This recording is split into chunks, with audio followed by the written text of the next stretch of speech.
Love Talk with your host, DCRADICAL1, the home of intelligent, mature relationship conversations.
All right, brother, can you hear me now? Give me a one if you can hear me.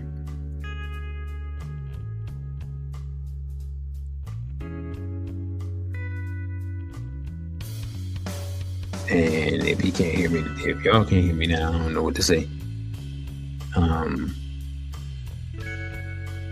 Because it appears, at least from my end, that I am on. So let me do this. I am going to play the last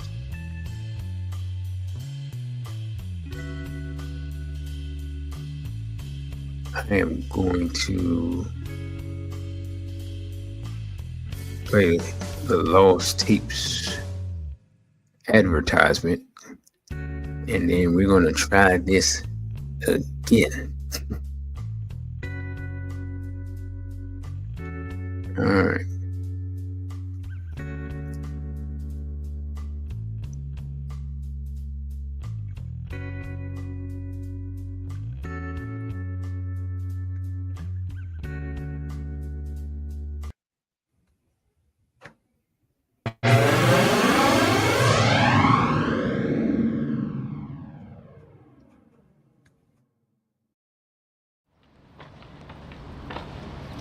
Now, we're going to go and talk about AIPAC.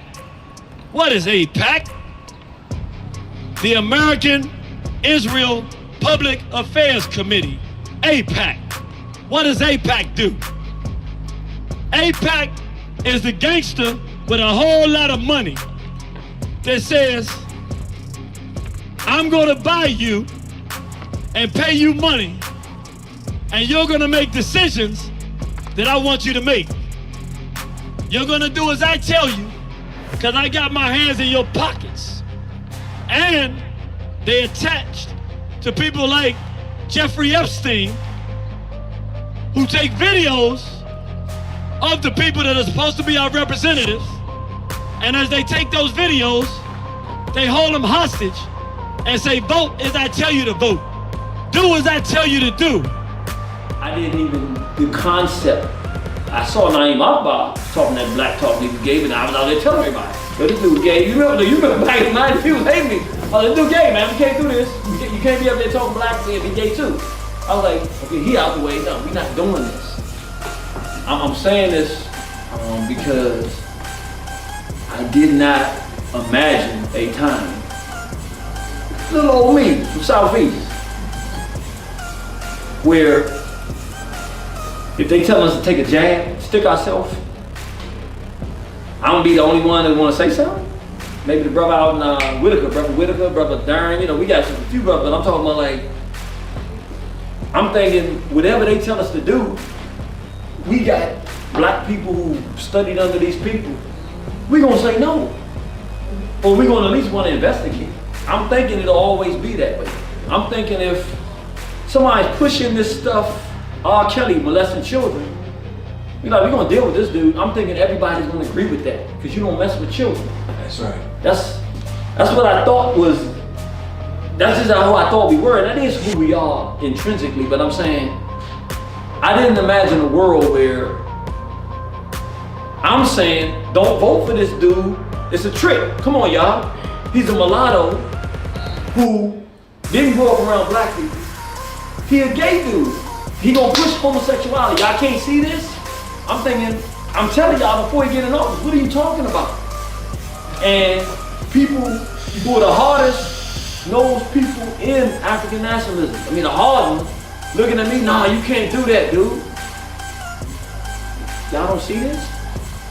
I'm actually the only one that's gonna say, yo, you don't see, and then when he gets in and does what I say he does, okay, I saw. You messed up the first time. Okay, I saw. I'm thinking, okay, but now he going back for office. He done already made gay marriage legal. Mm-hmm. All right, now you get it. The dude, I told you he was a punk, he was a gump in the beginning. Mm-hmm. I still couldn't conceive. No, dude, if you're looking for somebody else to do it, you ain't studied the lessons of history. When you're passionate and pulled to do something and can't stop, it's a message being given to you. Ain't nobody coming. You gotta believe in yourself, because somebody decided that you was supposed to do something. So you can't turn it off and stop looking for people. You just gotta do what you do. We looked in the past, 1972. I was born in 1973. I'm almost 50 years old. I'm 50 in December. A year before I got here, they must have known I was coming. They said, let's get this thing out here now before you get here. They did what's called the Gay Rights Platform of 1972. This is just official document, sharing information. If you read, go look that up online for yourself. They're making it difficult to find. I don't know if people have been noticing this, but things that you used to easily go and put it on the internet and find them, you can't find this stuff no more. I mean, there's a bunch of stuff you can't find. But I'm gonna bring your attention to just one. It's a bunch of stuff, all of it's aimed at children. Sex education for children, adoption, gay adoption of children. But there's one that's most important for what we're talking about today. And they break it down from the federal level and the state level. On the state level, they say every single state, they want laws repealing all laws governing the age of sexual consent. I'm gonna say that again. They want the repeal of all laws governing the age of sexual consent. Meaning a newborn baby, they want it to be legal to have sexual contact with a newborn baby. What year did I say? 1972. That's 51 years ago. Fast forward 21 years from then to 1993. In the interest of producing that result, they had right downtown, 30 minutes, not even 30 minutes if there's no traffic, go right up here East Capitol, all the way up the road, you run right into it. They had the 1993 Gay Rights March on Washington. Let's see what that was about.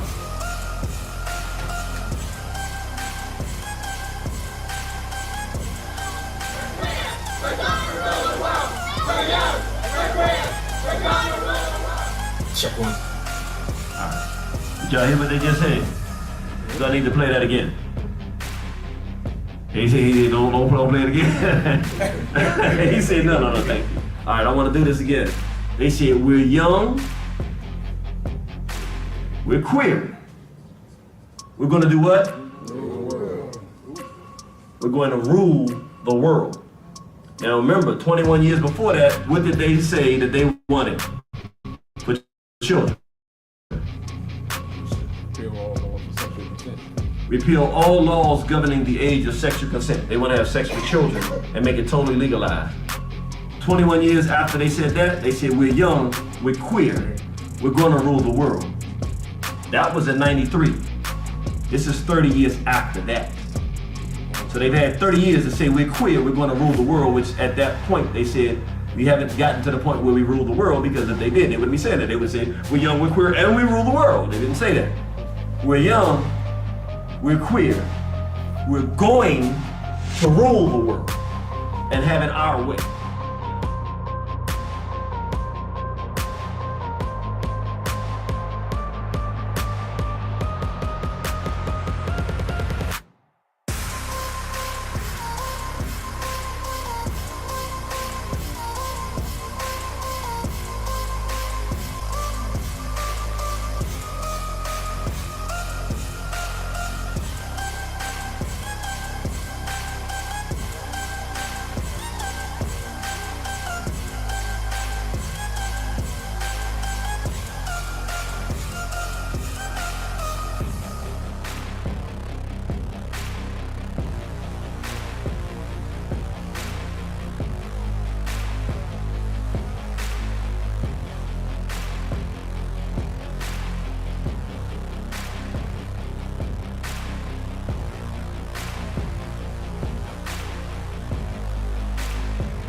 Greetings, friends, family, allies, and enemies who may have snuck in. Brother, you got ripped off from Brother Elijah. Could y'all give me a 1 if you can hear me well now? I apologize for the initial tech issues. That was is mostly human error, being completely honest. Yeah, this is SBL Talk. I'm your host, DCRADICAL1. You can follow me on Instagram at dc.radical1, on Twitter at dcradical_one, on OTWTube, which is a black-owned platform, at DCRADICAL1. And you can donate via Cashapp at $DCRADICAL1. BB48 to Sister Simone. So apparently I told people about the show too early because no one's here, which is disappointing. And I have noticed that over the years, well, I get year, maybe over the year, or a couple of years, I guess, since I did SBL, it has consistently lagged behind in lack of better word, ratings or support. I don't know what to make of that.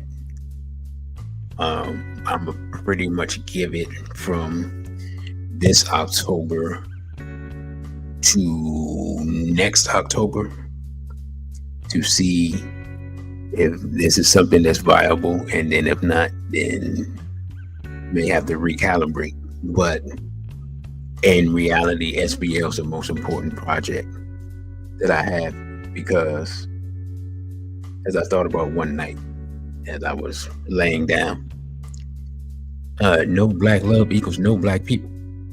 It's just really that simple. And I don't know why people don't accept that, but that's the reality. The reality of the situation is that as we are currently configured, as we're currently going, as we're falling victim to psychological warfare from our enemies, we continue at this pace. It's just not going to exist, and there's no way around it. Now, why people aren't concerned with that? To be honest, I really don't know why people aren't concerned with that. I think the closest answer I can come to is that people see themselves as individuals, which means you're dead. I'm just be completely honest. The individual is of no significance in this modern world, where the number one people who are ruling the world literally see themselves only through the lens of the collective, and they want to collectively dominate. And when you listen to them speak, they speak in the plural, right? Almost like the Borg, or the Borg from Star Trek, for those who are familiar with science fiction, or I'm trying to think of some other sci-fi creatures that speak or think in the collective, in the aggregate. So even though you may see individuals, they are all one hive mind. And so I say that to say that the rulers of the world do not see themselves as individuals, and they push an agenda that is for the dominion of their people. So anyone who sees himself as an individual, not in the sense of that you're a person, we understand that you're a person, we can see you, you know what I'm saying? There's no need to emphasize that. But an individual, as opposed to as an individual apart from a collective, is what I'm saying. The goal of the rulers, who are enemies of black people, and really in this case of all people, is to deculturalize and to really to strip the identity away from people, right? And so myself, as part of Straight Black Pride movement, it was never our goal to fight against that per se, in the sense of the people who had that agenda to strip everyone of it. It just so happened that what we were doing was in direct opposition to what was being pushed. And that's just the way that it came about. So with that, and the brother made a comment. He said, I always start the show, I'm supposed to be starting with the pledge, and I never start with the pledge. And yet here we are, and I have not started with the pledge. So with that, what I am going to do is the straight black pride pledge. You can say it with me or not, it's up to you. And it states as follows: I pledge allegiance to my straight black and proud ancestors and to the culture and traditions which they founded. I vow to practice those traditions of straight black love, family building, and nation building to the best of my ability, using all my life's energy, intelligence, and creativity. I also vow to do everything in my power to protect black men, black women, and especially black children from sexual abuse, homosexuality, exploitation, and miseducation, as long as I am mentally, physically, and spiritually able. Lastly, I vow to fight against any force, physical foe, ideology, or philosophy which threatens the straight black and proud culture, regardless of origin. This I pledge in the name of my African ancestors and the divine creator. I pray. So that, brothers and sisters, is the straight black pride pledge. For those who are unfamiliar, you have now been introduced. And as I said before, this is be somewhat of a continuation of a previous show. I always state this because I always try to always emphasize this. And it says in traditional African and traditional African American culture, marriage was an expected part of adulthood. In many African societies, you were not considered an adult if you were not married. The family was considered the foundational institution of the society. There was no debate about the equality of men and women, as each had their jobs to do for their society. We have this debate, and I talked about the deculturalization, and you could argue the denaturalization of people, right? So here in the West, especially, with feminism running rampant, we have this thing where a lot of sisters, and they learn it from other people, are like trying to be in competition with brothers, with men to be men. Now, being completely honest, it's hard enough to get men to be men. We don't need women to be men. We need women to be women. And we're in a time where, being completely honest, we're having difficulty getting men to be men and women to be women. Many women want to be men in some aspects or capacity, where only when it's beneficial. Let's be honest, it's a lot of purse carrying, makeup wearing, I don't know what's going on, dudes around here. Earring, double earring wearing, all those things. We have a lot of that going on. We have a lot of gender confusion going on. As crazy as it is, I make the argument we have more gender confusion going on than racial confusion. And we got a lot of that too. And being completely honest, dudes rocking bonnets. I seen that. And I don't know if y'all seen this, man. It's to the point where I see more dudes wearing Crocs, flip-flops, and like house slippers than I see women. I'm talking about outside. I ain't been over nobody's house. I'm talking about outside.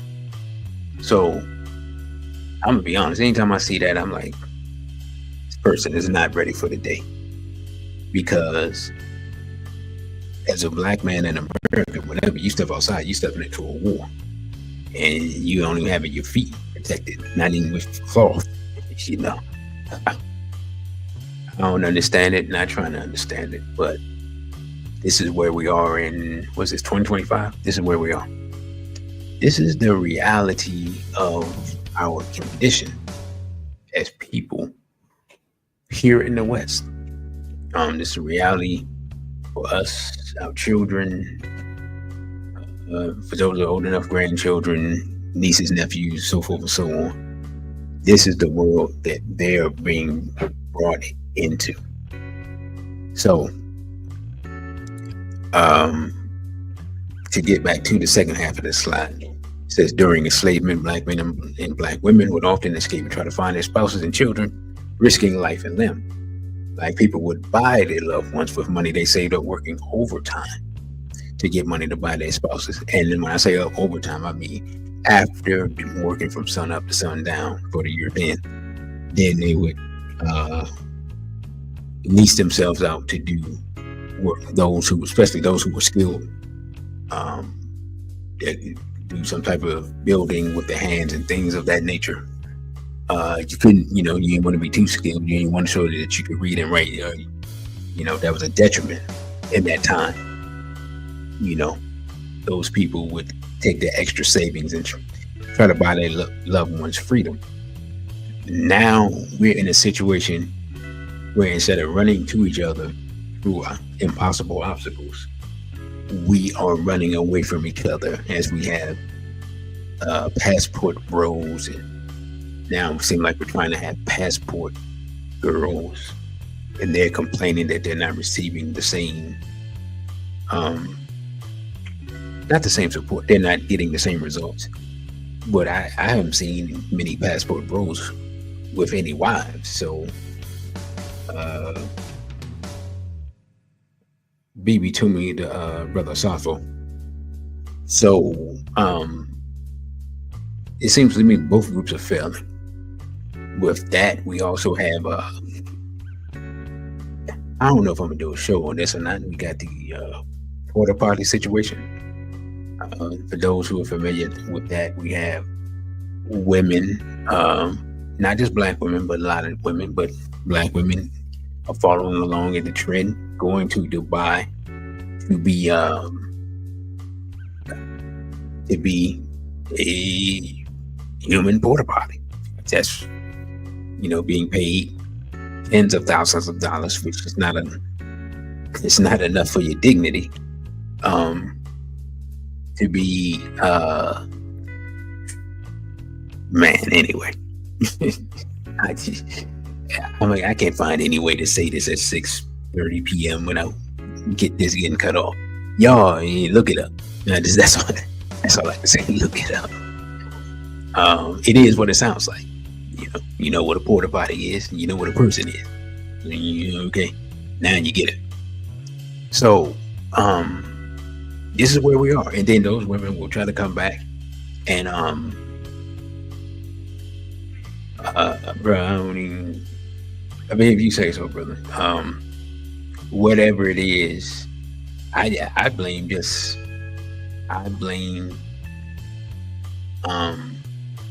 greed. That's what I blame, because it's the money that entices the women to do it in the grand scheme of things. But it's disgusting behavior.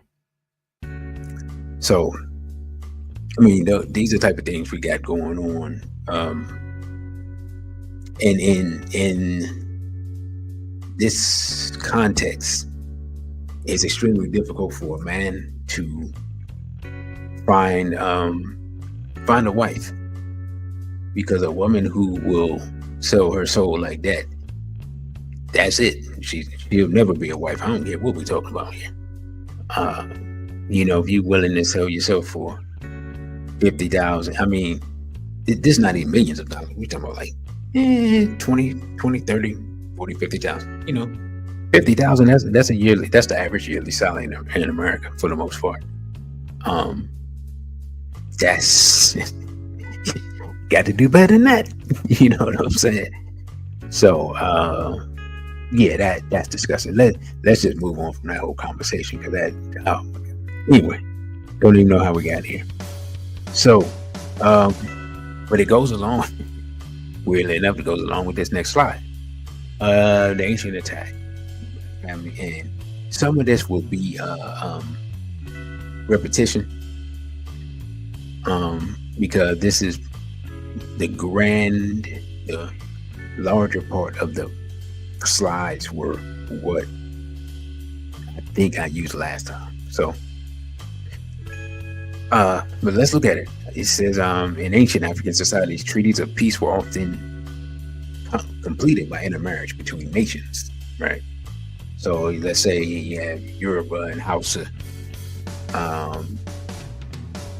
They have beef in essence, and then they want to squash that beef. And then they would exchange. Each would give young women over to marry the other family, and so forth, so on. And then you become one family because you're related through that marriage or a set of marriages. The problem is that you look at ancient Kemet, we carried out that practice, and it allowed our enemies to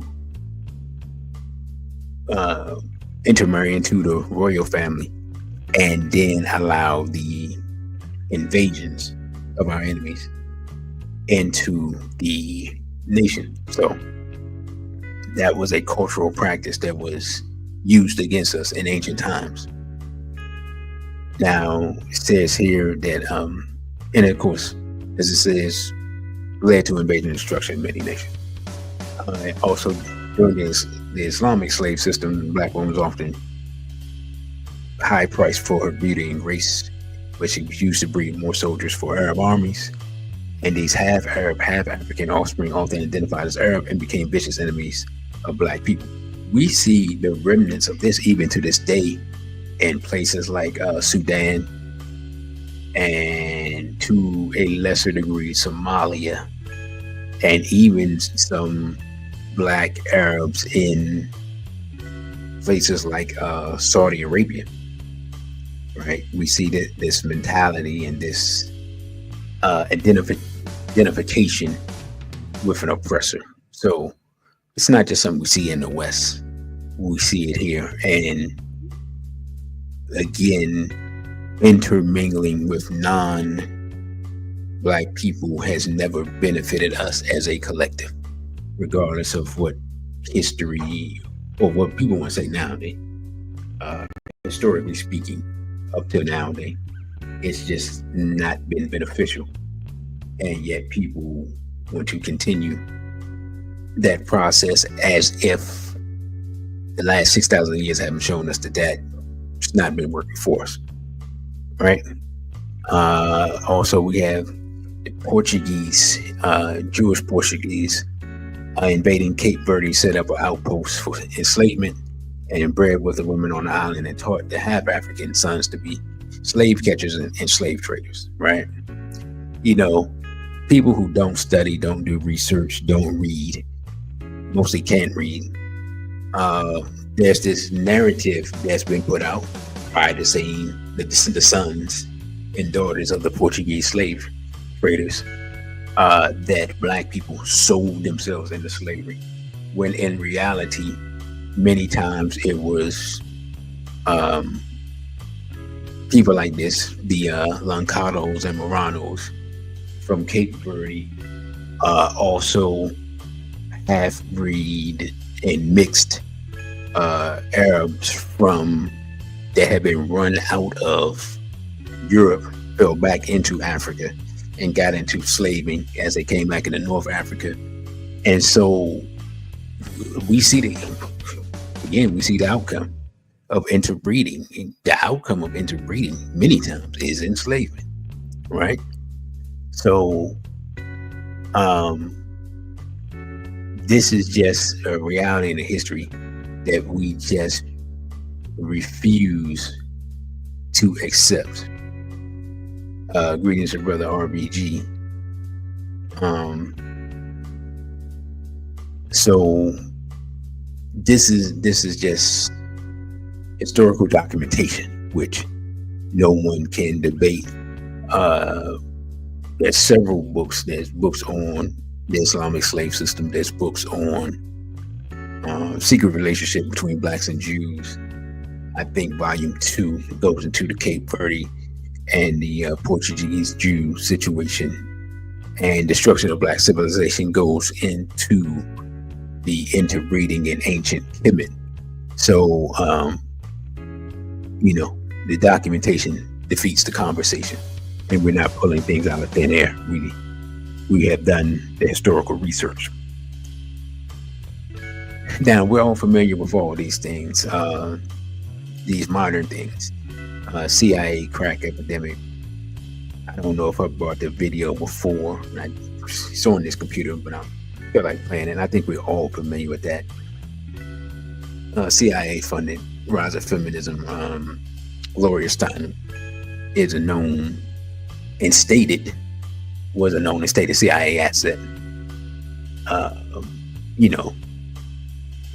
Music, especially hip hop. And I didn't really look at it this way, but hip hop in many ways forced out organic music. And what I mean by organic music is, and you're talking to someone who has played instruments and has was a striving to be a hip hop artist. BB40 to Sister Najee. But if you look back into the rise of the popularization of hip hop, not the rise.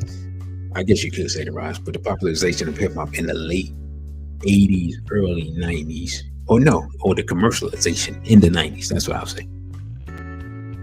It pushed out what I call organic music. Now, what am I saying when I say organic music? And dancehall did the same thing in Jamaica. Dancehall pushed out roots reggae. And what I mean by organic music is music where you play instruments. We don't really look at it. If you look at it scientifically, right? Music that is played with an instrument, it often has organic parts in the music, and then breath or life is used to play the music. I'm gonna give you an example, right? When people play the saxophone, you have brass, you have wood, right? And then you have breath. Now, breath is symbolic of life, and wood is alive. So you have an instrument that is pushing the vibrations of life, right? That's why that's why the saxophone was considered, in essence, a sexy instrument, because that sexiness was representation of life and reproduction, right? But we don't think of it that way on that level, but on a higher level, that's what that represents.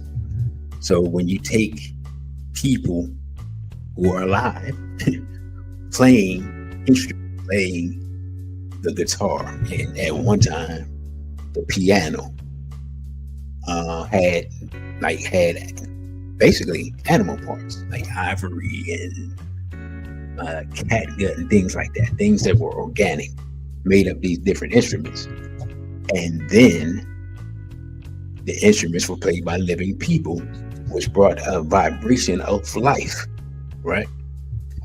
Now, you take and replace that with sampling, which is the digitization of the organic music, and you lose part of the life of the music. Now we're in an age where a lot of the music is completely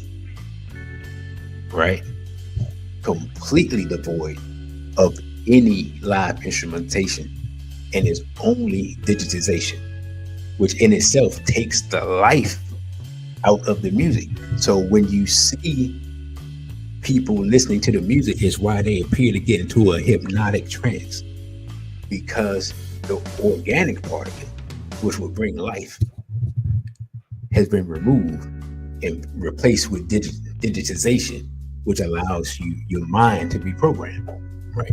Just like programming a computer. But we don't look at it that way because we aren't taught the science of life and the science of death. The natural culture of Black people is the science of life. The natural culture of our enemies is the science of death. That's just who they are. That's just who we are. But we are now in a state of being other than ourselves. That's why, I don't know if y'all ever seen this, right? There's some of this drill music, trap music and stuff. I've seen young men mumbling whatever gibberish the person is saying, but they're not even saying anything, and getting into this hypnotic trance of where they're pretending that they're holding the gun, and they start spinning around and acting as if they're shooting all the Black people around them.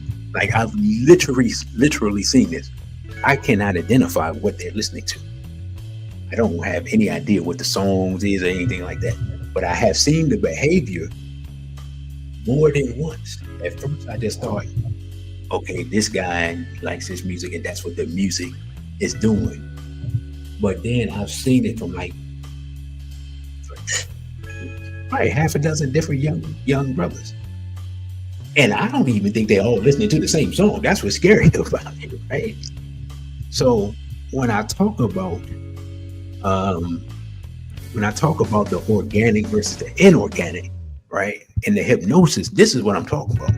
I know it sounds like some let's be honest, sound like some spook teaching, some conspiracy theory, but I have observed this behavior being initiated by this type of music. And I came to, this is my analysis, that once you take the organic out,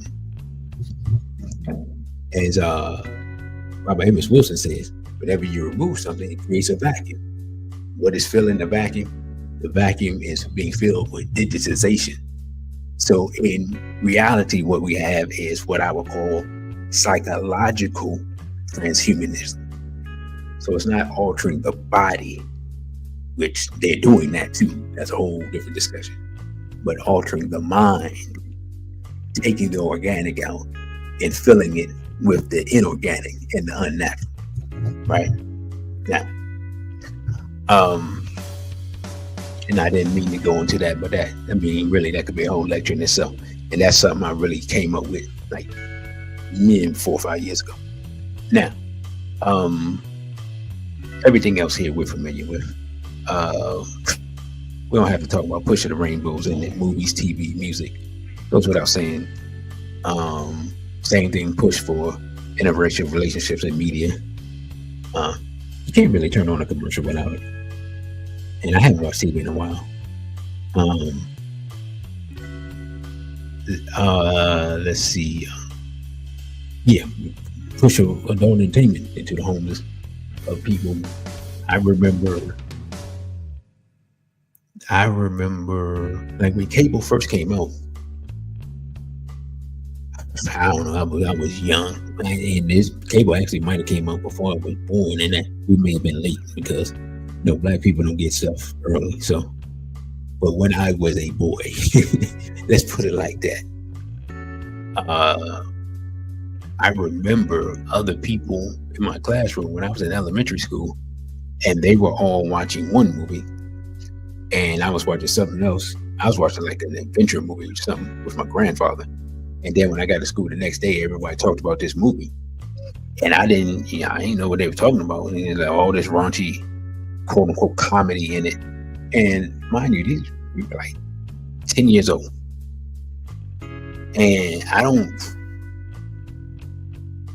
can't really remember the name of some of the movies, but like raunchy, inappropriate jokes and stuff like that was a theme of early to mid 80s comedies. And then that stuff would eventually come on TV and come into the homes of people, which now that I look back at it, it set the stage for raunchy non-comedy and a quote-unquote adult-themed entertainment, which, man, if you had HBO or Cinemax or Showtime, I don't know if Showtime had a subsidiary channel, you fell asleep watching that stuff, well, when you wake up, you don't know what you're gonna see. So that we never talk about it, but that's had a big effect on society, because that all of that started 40 years ago. I guess more than 40 years ago, maybe 45 years ago now. Yeah, brother. Yeah. That was the name of the movie, Porky's. Yeah, that was early. That was like the early 80s, and it seemed like that was real early. Like, it seemed like that was like 1980 or 81. That was, I don't know if it was the raunchiest, but it kind of opened the door for that whole genre. At least seemed like to me. And yeah, unfortunately, the rise of sexual abuse in the Black community, of boys and girls, by both genders. Like, we need a good movie to watch about that, at least in one aspect. Two good movies to watch about that. And if we had facilities for a movie night, now that I think about it, would definitely be worth having these two movies on back to back. Is Antoine Fisher with Denzel Washington. And even though, I mean, Samuel Jackson is basically saving the European female, so low key cooning. But Black Snake Moon, I think that's the name of the movie. Samuel Jackson, I can't think of the young European female. I can't think of her name. But I'm gonna be, the character, the girl in that movie, her story is a story that a lot of Black women, I'm sure, could relate to. So it was a good movie about that subject. And just be honest, it's just something that affected a lot of people.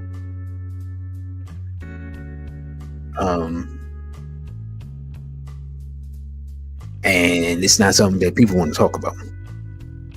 Or when people want to talk about it, they want to talk about it one-sided. And it's something that is greatly affected our sisters. Like, greatly affected our sisters. And now it's affected, now more brothers are mentioning their situations with older women. And nah, brother, I don't think that's Brittany Murphy and Black Snake Moon. I think that's somebody else. But yeah, that's an issue we've talked about for years. We're gonna continue to talk about it, and something we're gonna have to do something about. I remember I told y'all I wrote a blog about it, warning sisters about dudes getting out of dudes that are previously incarcerated, and them targeting single mothers and other dudes too. And like I said, it's something I talked about for years, warning sisters about, and still an issue.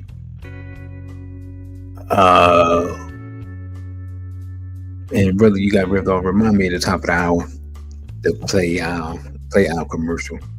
We have commercial from our sister Asha Sekhmet. She has sponsored this show, so remind me of that. And social media engineering. In the age of social media, algorithms are designed to constantly feed the same information in different forms to the consumer. If, for example, you watch a video that speaks negatively about Black women, another video with similar theme is queued up and ready to go. After the first video ends, this creates a loop of negative feedback. By now, I think, well, definitely my audience, but I think people in general kind of know how the algorithm works. The goal is, in essence, is to keep you, quote unquote, addicted and watching the same thing over and over ad nauseum. And people, I realize that people, they build their YouTube channels literally talking about the same thing over and over and over, just maybe reacting to different people so they can say the same thing over and over, or use different video clip so they can talk about the same thing over and over. And I guess you can make the argument that I talk about the same thing, or I try to talk about Black love, but I think I approach it in different ways. I don't think I'm as redundant as some people. But I don't know. Maybe I am. But I also don't put out content 2-3 times a day saying the same thing over and over. So I think what I do is different. But what they do apparently is more effective because they have more followers. So who's right? Social media trends tend to downplay the importance of marriage while making being single look fun and exciting. What's interesting now, I've seen some videos where a lot of single women, especially, are talking about they're tired of being single, they're tired of doing everything, they're tired of this and that. And for some reason, like, some of the men are like celebrating. Again, so we've gone from the women being in competition with the men to the men being in competition with the women. Like, celebrating the collapse of society, it's goofy to me. And that's what, in essence, you're celebrating. If you're celebrating one half of your race or nation failing or falling to a point where they disturbed psychologically or struggling financially or things like that, and you're celebrating that, there's something wrong with you. Like, you really falling victim to the propaganda. But I see that. And it's really pathetic for dudes to be sitting around celebrating women coming on and virtually having nervous breakdowns on the internet. And, I'm gonna just be honest, man. It's kind of low-key embarrassing as far as I'm concerned, but hey, it is what it is. And lastly, social media gives the illusion that there are endless amounts of beautiful and wonderful potential mates. This causes people not to take relationships seriously because there's always another person available. And, I think this affects women more than it does men. I think it affected men for like Instagram and things like that, where they see these women. Are there a lot of attractive women in the world? Absolutely. Are there a lot of wife-worthy women in the world, or women who even want to be wives in the world? Not particularly. Not at least, not here in America. And I think a lot of men have found that out, and that's kind of part of the root of the passport guys thing. As much as women complain about the condition of men and how men aren't good and this and that and so forth, so on, I have seen a thing of women leaving their marriages and for little or no reason. And actually, I don't know what they're doing. I'll be honest, I don't know why they're doing it. I don't think they know why they're doing it. women talking about they're bored and they lost themselves and they're seeking themselves and all this old weird stuff. Yeah, you 30, 35 years old talking about you looking for yourself. You need counseling. I mean, it is low key insane, but hey, don't far be it from me to tell people what should be obvious. The idea that you can leave your spouse that you've been with for years, you had children with and all this, and find someone that's going to care about you as much, especially as a woman with 2-3 children or whatever. Good luck. that's all I can say is good luck. You're gonna need it, because the idea that the grass is greener on the other side, yeah, the grass is greener because it's astroturf. The grass ain't even real. So it's sheer insanity. Brother, you got ripped off says only time he sees a black person being happy and then happy is when they have a non-black mate. Well, here is different. There's a lot of people wearing different natural hairstyles, and I see a lot of non-black women wearing a lot of various hairstyles. So, I mean, a lot of black women with non-black mates, excuse me, or black, whatever those relationships are. So I'm gonna pause right here as I get ready to load up our sister's advertisement. She has an event coming up this month, and she's going to talk about that, and then I'll come back on for the second half of this show. But before I do that, this is SBL Talk. I am your host, DCRADICAL1. You can follow me on social media at DC.Radical1, on Instagram, on Twitter at DCRadical_ONE, or OTW2 at DCRadical1, and you can donate via Cashapp at $DCRadical1, and you can email me at DC.Radical_1 at protonmail.com, and I will try to leave some time, because I forgot SBL Talk is supposed to be interactive. So I will try to leave some time if anybody has something that they want to discuss that is it falls within the parameter of the show. So with that, we're going to take not sure how long, maybe I guess about a 5-minute break as we hear a word from tonight's sponsor.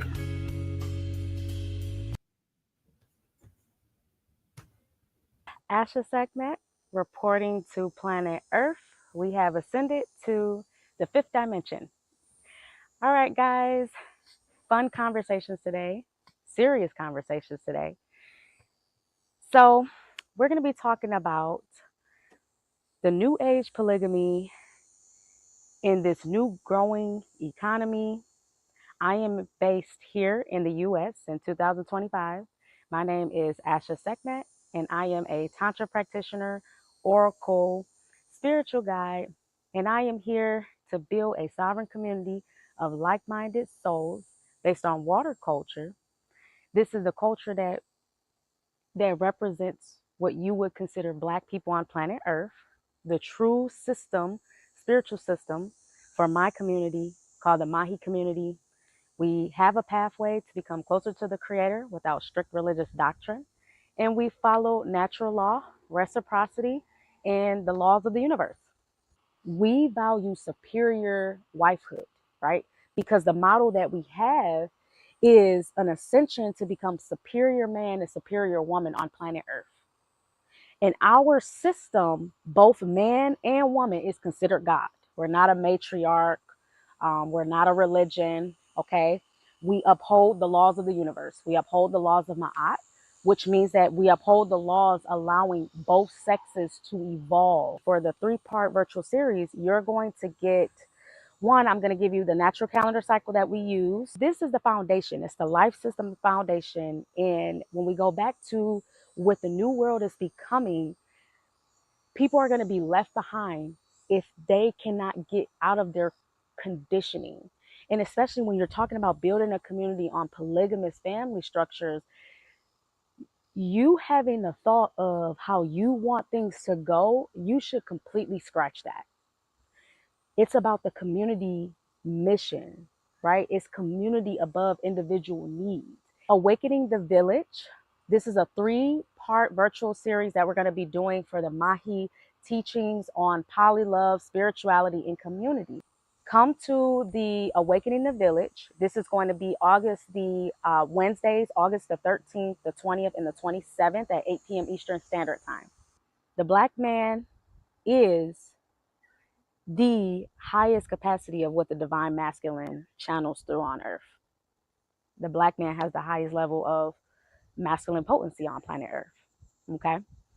So yes, the Black man is my God, my healer, protector, my master, teachers. And that's what we center our sisterhood on in husband sharing in my community. We do center men in our community. Okay. And we have indigenous wifehood trainings, and that's still there. And that doesn't necessarily clash with the wife sharing, because sisters know their life path, right? We know their life path. They come for that and they get the training, and they, have that in our community. And then of course, as time goes on, the wife sharing part, there's a blueprint for those who ascend to that level, and it's meant for them. We'll have that as the time is right. All right. It's been real, y'all. Love building community. You can reserve for the Awakening the Village on my website, www.ashasecmet, that's SEKHMET.com/store. And also Tantra trainings. If you're interested in that, having a one-on-one with me, that's how you start learning the life system. This is going to be a good opportunity for you to learn the life system, but also just to have the one-on-one with me, build the connections, get tapped into our community. I have polyamory consultations and polygamy services. So wherever you are, I have heart work that I do as well to help you connect with your soul, and Tantra. So please reach out to me if you are interested in learning and wanting to become a part of our growing community. I will see you all in the next video.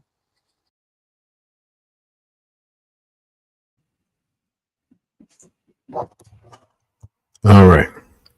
That thank our sister Asha Segment for sponsoring today's show. And if you all have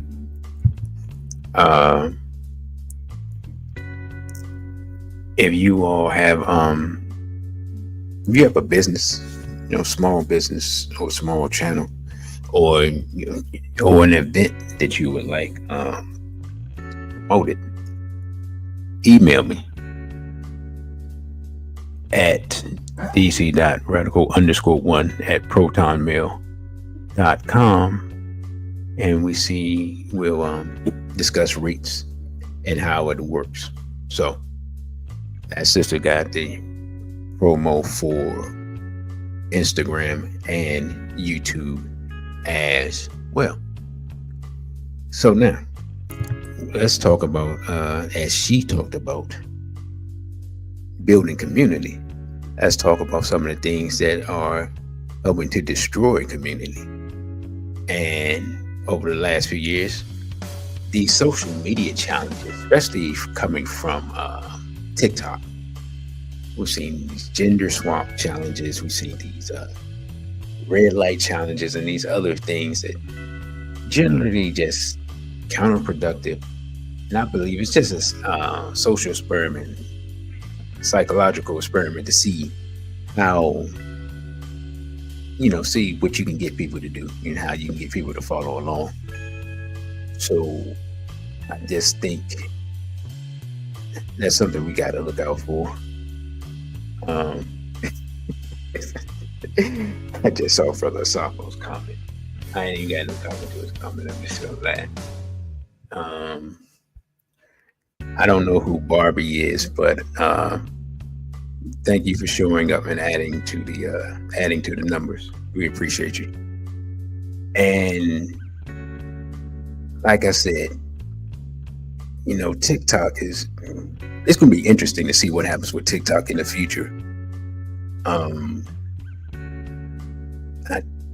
I think that platform's popularity amongst young people and what it's been used for has been pretty much negative, except for the fact that it brought a lot of attention to what was going on in Gaza.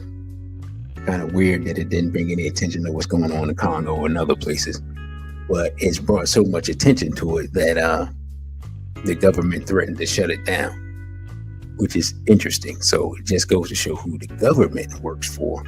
And if you thought the government worked for the people of the United States, you're embarrassingly naive, which we know most people are, because most people in America read on the 8th grade level.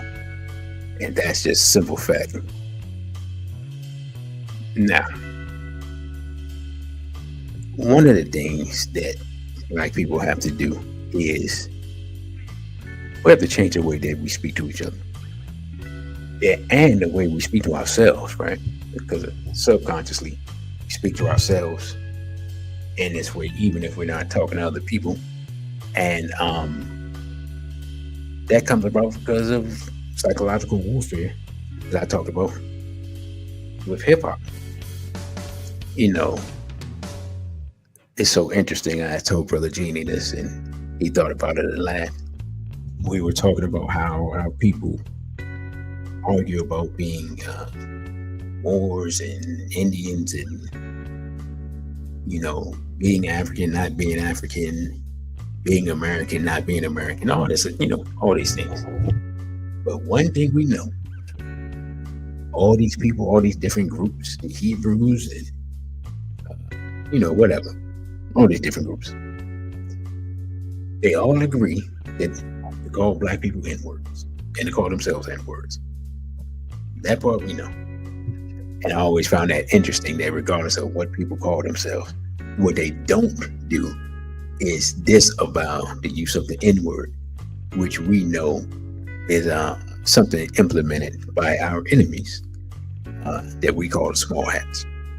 So I don't know if Barbie's a small hat. That's why she's offended, or she's offended because she's looking for some divine masculine sausage and can't get access to any because of what we're talking about. I don't know what the issue is, but it's a Black love show. So if you're not Black and don't have love for Black people, I can see why you're offended. Anyway, also said we need some young, talented artists to produce organic and healthy music for our children to grow up listening to. One thing, and I guess my generation may have been the last generation, maybe the generation after mine, maybe. But when we had cookouts and family events, there was a certain type of music that was played. You know, Frankie Beverly, Earth, Wind and Fire, you know, in groups like that, you know, they were played while the children were around. Now, when the children left, some different music came on, like the Isley Brothers. You know what I'm saying? But all of that, not all of it, excuse me, a lot of it was life music. You listen to the Isley Brothers, I'm gonna just say this: there are a lot of people who owe their existence to the Isley Brothers. Make Me Say It Again, Girl, Voice to Atlantis, Footsteps in the Dark. The Isley Brothers catalog, if you're not familiar with it, is quite extensive. Trying to think of some of Earth, Wind, and Fire's catalog kind of speaks for itself. I'm trying to think of some other old school artists that were still getting played even after they, like, of course, Frankie Beverly. People from DC think Frankie Beverly's from DC because he came to DC all the time, and he got a lot of love here. I think he transitioned recently. I think earlier this year, if I'm not mistaken. But Golden Time of Day, Frankie Beverly and Maze. I'm trying to think some of the other hits. Summer Girl, and all of these old school records were records that had positive vibes, and again, like I said, instrumentation, masterful instrumentalists, large bands of Black people, men and women working together. I mean, sometimes Earth, Wind, and Fire. I don't know how many people Earth, Wind, and Fire had on stage. I've seen some of them old videos look like it's 20 people up there. Two primary singers, and sometimes people had 2 basses, 2 drummers, a whole brass section, and all of this, and all these people working together. And the thing about the music industry is, let's talk about this real quick. To go on a tangent. The music industry discourages still our working together communally, because the way that they divide the profits of the distribution of the music, it makes it more profitable for one to go off and be a solo artist and to simply pay session musicians, or if you're talented enough, mostly instrumentalists, to work by yourself, and you just pay a band to tour with you. So that's an aspect of the music industry that we don't really think about, where it actually, BB40, brother Tony, where the music industry itself, the nature of it,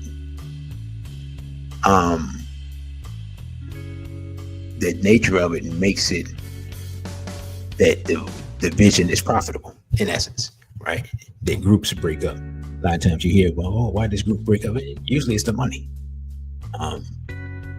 If it's 8 guys in a group, or 8 guys and girls in a group, and the girl can go solo and make the same amount of money, because you say you're only getting, unless it's 10% of the profit or 15% of the profit, or 10, excuse me, in the record industry, it was like 15% of the gross. And then you have to pay certain people and this and that, and so forth, so on, your manager and so forth, so on. So yeah, I mean, you're getting robbed blind. So if you can get robbed blind by subtracting 9 people, yeah, of course, most people are going to do that. And so that's another thing, that once you added digitization, or you had machine-aided instrumentation, people do that because it's more cost effective, right? But it in the spirit of disunity, that comes across in the music as well. But we don't think of it that way, because we don't really think about the depths of how the music is affecting us, right? So this is something I want to talk about real quick. What can we do individually to counter the conspiracy to destroy Black love? And this is in no particular order, but stop listening to any music that promotes disunity or that attacks Black men or Black women. N-word music, B-word music. Like, there's a whole, and I don't even know what this is called, but there's like a whole genre of female artists who sing to melodies that would portend them singing a love song, and yet they're denigrating men, right? Like, it's a wild thing. Like, the melody comes on and you think it's just about to sing some love stuff, and she's talking about how these N-words ain't nothing, and it's like, oh, I don't think this is the song I want to hear. You know what I'm saying? So I don't know what that's called. I know SZA has made some of that music. What's the sister that I think is from here that I used to like? Ari Lennox. She's made some of that music. And some other people I don't know. The stuff that's has come up on my music service, and I'm like, hey, what is this? And then after they start talking, I'm like, hey, what is this? So yeah, try not to contaminate your psychological palate with that type of stuff. Start listening to Black love music wherever you can find it, or reasonable facsimile thereof. And I said reasonable facsimile thereof is because maybe a couple of years ago, I guess, I stumbled upon what's her name? Cleo? Man, something. I can't think of the name right now. Cleo something. If anybody know what I'm talking about, help me out. And when I heard the songs, because it came up again, the music service, where it's like, oh, if you like this, you might like this. At first I thought maybe it was a British Black woman, and no, it's a actually I don't know what she is. I don't know her ethnicity or whatever, but the music was cool, so I was just like, So, like I said, a reasonable facsimile of Black love music. Basically, it was Black love music sung by a non-Black person, right? Y'all know one of my favorite artists is Alex. It's Alex, actually. Is not Ronald is her uncle. Ronald obviously is their uncle. And all of a sudden, for whatever reason, I can't even remember her father. I'm just drawing a blank. But yeah, she's she's mixed. Her mother is white. So, but I give her credit. Her child's father is Black. I don't know who she is dealing with currently, if anyone. But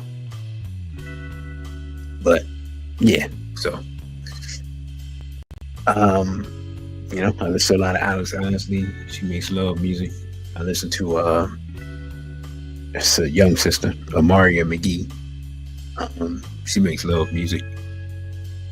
I listen to a lot of sisters. I don't actually. Some of the dudes that I've seen, they don't look too masculine, so I don't really listen to them. Listen to them like that. Just being honest. Actually, I think that chick's name is Cleo Soul. I think, like Soul, SOL, like the sun. I think that's it. Also, stop engaging in Black gender war discussions. Like, people have these discussions ad nauseum, and some of these people that are talking, not only do they not know what they're talking about, but they're not old enough to have had enough life experience for what they're saying to be relevant. They really need psychological help. Brother, you got ripped off. Said Kendrick's Family Soul is good. Yeah, Kendrick's Family Soul is excellent. But I was talking about more recent people, because they've been out at least a good 10 years now. And I forgot, let me put this up. Brother, you got ripped off there. Say super chats are open for question. So yeah, anybody that has any questions or comments that you definitely want read, let me know. But yeah, Kendrick's Family Soul is excellent. That's probably one of the, if you talk about Black love music and life music, that might be the best group for the last 10 years. Being honest, and I'm not saying they've only been around for 10 years, but I'm saying, if we're saying who in the last 10 years would be a group that you would say has solidly made love music with the spirit of older music and something that's beneficial and nourishing for the souls of our people. They're probably number one. You know what I'm saying? Now that I think about it, it may not even be anybody close. Their music is, Now the brother got me thinking, yeah, Kendrick Family Soul's music is literally complementarity music. Like literally. Because you have a man and woman, husband and wife, singing about the ups and downs of Black love and enduring and going through the downs to get to the ups. So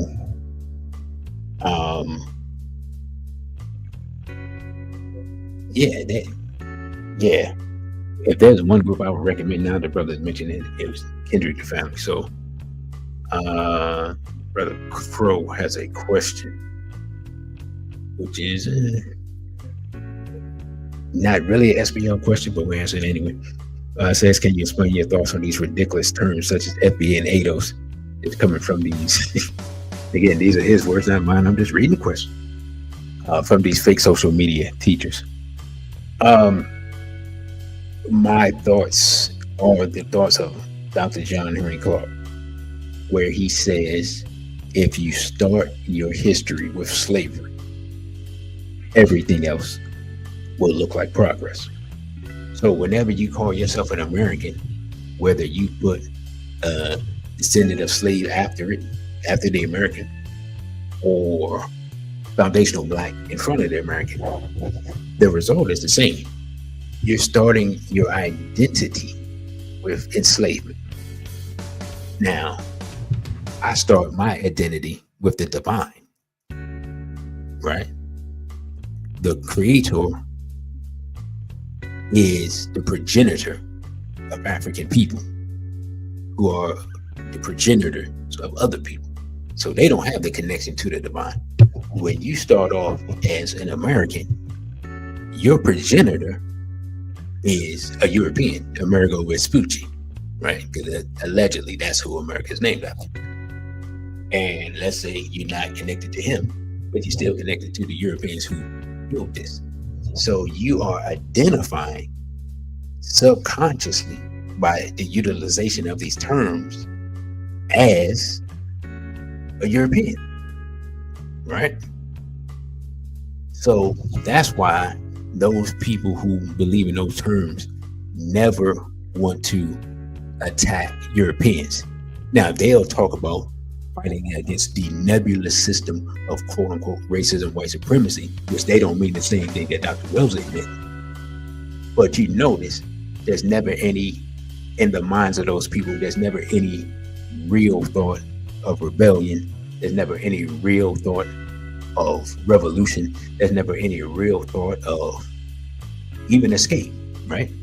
If you look at this society like one big plantation, like what's our Baba that recently transitioned said, when he said they just took the plantation and expanded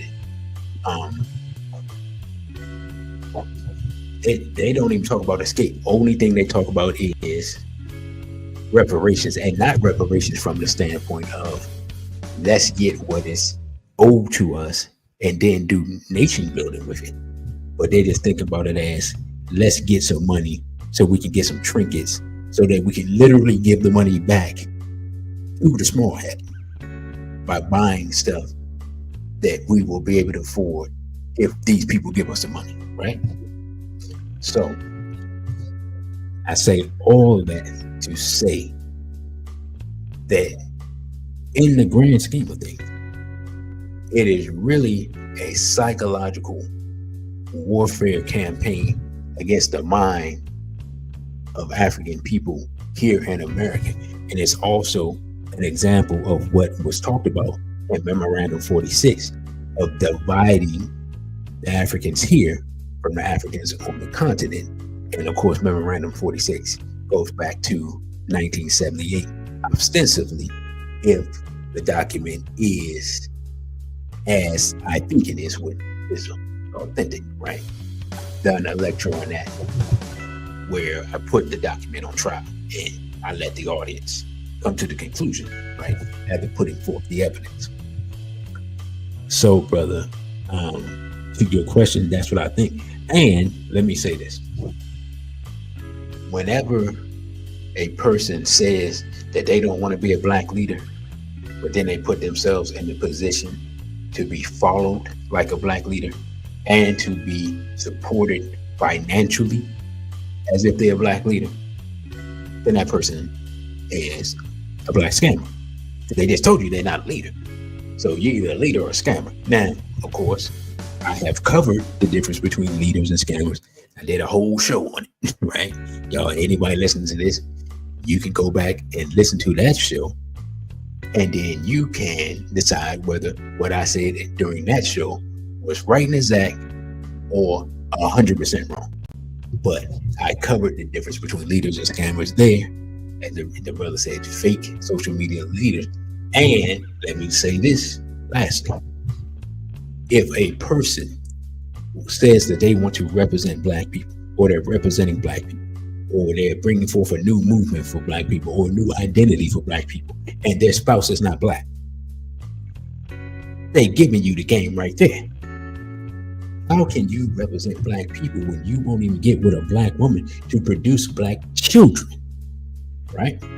Now, I have a clip from Robert Baruti that I'm going to drop after this, where he talks about the purpose of complementarity, the purpose of a black man getting with a black woman, the purpose of marriage, the purpose of coming together, and what you're supposed to be doing. But it is my contention that you can't even do this if you don't have an actually fully black woman. And I came to that conclusion long ago because I could have been with a woman that wasn't 100% black, but I decided that that was not the path I wanted to take. It would not help me to do what I thought the ancestors called on me to do. So I dismissed that. Other people either did not have the strength or the capacity or the character or the will or all of the above to find them a black woman and avoid a woman who's not fully black, right? So, brother, I hope that brother Crow, the father of the $5 super chat, I hope that answered your question. And we got brother Quadro with the must be coming over from London, but these are pounds that the brother is paying with, $19.99. And he says, I agree with you, brother. I'm in England. The black population, including in my own family, is vanishing. Most young black people are in interracial relationships, but not I. There is an agenda to destroy the black family in the West, which means if there's an agenda to destroy the black family in England, and there's an agenda to destroy the black family in America, that means that more than likely that agenda is going to find itself to Africa, if it hasn't already found itself to Africa. And this proves my point about Memorandum 46, because if we're not connected and we're not the same people, why would they be using the same methodology to destroy our people if we're not the same people? Think about that. The brother has confirmed for us that we're the same people because our enemies are using these same tactics to destroy us. Because the family is the foundational unit of community and society, of any society, even non-black societies. The family is the foundation, right? So we thank our brother coming over from England and verifying for us what we knew, but giving us verification and documentation. So we thank you for that, brother. Now, with that, let me finish this. Let me finish this slide quick, then I'll play this clip. But I believe I said stop engaging in black gender war discussions. Stop supporting podcasts, social media, and other media that supports division amongst black people. Which kind of goes to what Brother Crow was talking about. Stop supporting LGBT celebrities and their movies, music, and etc. Other things that they put out. I know this is going to be shocking what I'm about to say, but I'm gonna say it anyway. Oh, thank you, brother. We probably go over a little bit. Tyler Perry's a homosexual. Now, I know that's shocking that a man wearing a dress for the last 30 years could be a homosexual, but he's a homosexual. Just wanted to say that for those who weren't aware. So if you're watching those Tyler Perry movies, you're watching propaganda from homosexual. And it's so interesting. Lately, I've heard sisters like, man, Tyler Perry really makes movies that make us look bad, and he really doesn't like black women. The man has been making a mockery of older black women for 3 decades. Suddenly, all of a sudden, women just realize. And of course, when we look up now, he's been accused by European, Hispanic, Asian, I'm not sure, of inappropriate activity, inappropriate touching. Let's just be honest. This is not the first time this has happened. It's just the first time somebody's came out. In fact, if I'm not mistaken, didn't a black guy or half black guy or something accuse Tyler Perry like 3 years ago, and nobody paid it no attention? Look, what y'all want me to say? Please stop watching Tyler Perry. Please. And thank you. And stop supporting advocates of interracial relationships. I'm just saying. Please. You know, the Kevin Samuels wannabes that want to tell us that a non-black woman, that you can produce black people with a non-black woman. No, you can't. No, you can't. You can produce Blake Griffin, and then Blake Griffin will go get him a European woman, and then your grandchild will look like a little white baby. That's what's going to happen. Sure, you can produce Patrick Mahomes, and I hope Patrick Mahomes gets you a lot of money because your grandson is going to be a little white baby. I haven't seen any of these people who've stepped out, any of these famous people who've stepped out and stepped out of the race and reproduced. I haven't seen any of them produce any black grandchildren yet. None of them. So, I'm just saying. So, let me play this clip from Bob Baruti, because when I saw it, I thought it was very important for us to understand the purpose of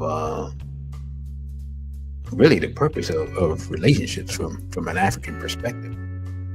And so we're going to listen to our premier scholar in the 21st century. First and foremost responsibility with their children is to raise their children so that they will be of the mind to produce children who will be on the front line. Our whole goal in raising our daughter was to raise someone who's going to fit with someone else on the front line.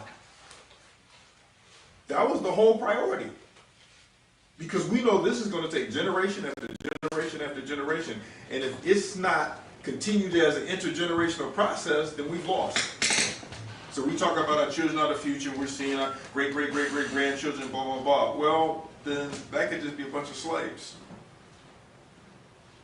Unless we rear our children to be on the front line. Okay? And I keep saying our children, because we're African people, and the children are our priority. We come together to procreate. The universe is about procreation, and that's what we model ourselves after. The universe is about procreation. The universe is always producing, always changing, always about the business of bringing male, female energy together to produce something bigger and better. That's what the universe is about. Somebody show me scientifically where that's not the case. If this change does not continue to occur, the universe will die. The universe is going to die, right? But if this did not continue, it would. Everything in the universe that is alive, that lives, is about the business of procreation, about the business of producing, about the business of reproducing, about the business of change.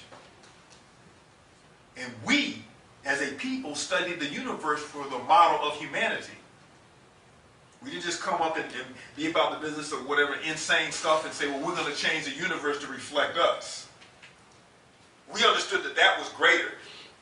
We did the deductive reasoning. African people are deductive people. We look at the greater. We look at the whole.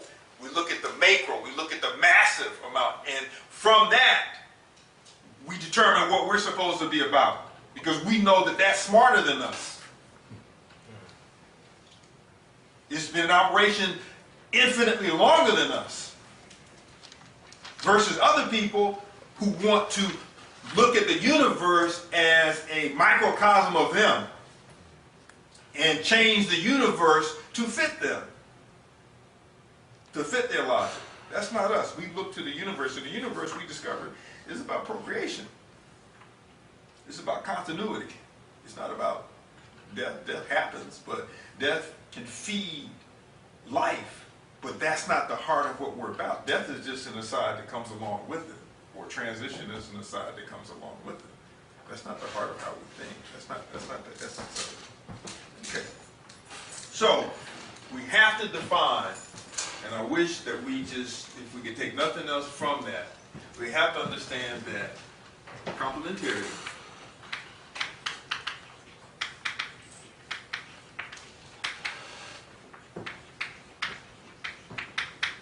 can only exist warriors in a social context. Period. Can only exist in a social context. In a social context that is political. I shouldn't say politicized because a social context is automatically political, but we'll put this up. Politicized social context. There's no such thing as a people. There's no such thing as a word that you say that's not political. There's no such thing as an act that you do that's not political. You were socialized within a particular political context. And all of the definitions and all of the words and all of the gestures, all of the ideas, all the ideals, all of those are political. And they follow the interest and the agenda of the mind that controls that reality. The mind that formed that reality, the mind that created that reality. This is not a reality that we created. So the politics of this reality do not reflect our interest. They reflect the opposite of our interest. So we have to understand that politics are everywhere. Politics is everything. I was going to grad school, they say, well, culture is everywhere, culture is everything, because they wanted to move you away from the fact that there's the politics behind that culture. Wait, can you repeat that last part? Before you said they wanted to move us away from culture was introduced to move us away from the social. The idea, theoretically, the way people will present things. So I was a sociologist, not a sociologist. In the classes, you were told that culture is everything. You weren't told that politics was behind the culture that's everything. Okay? And of course, within the Western context, where you can only analyze things at certain levels. So you analyze things at the level of individuals, at the level of groups, at the level of societies. There's nothing within Western social science that has anything to do with spirit. For us, you can't have science without spirit. Yeah, that's part. I mean, that's the heart of it. That's the root of it. That's the foundation. Okay. So that's one of the main reasons, because this right here, this is a spiritual act.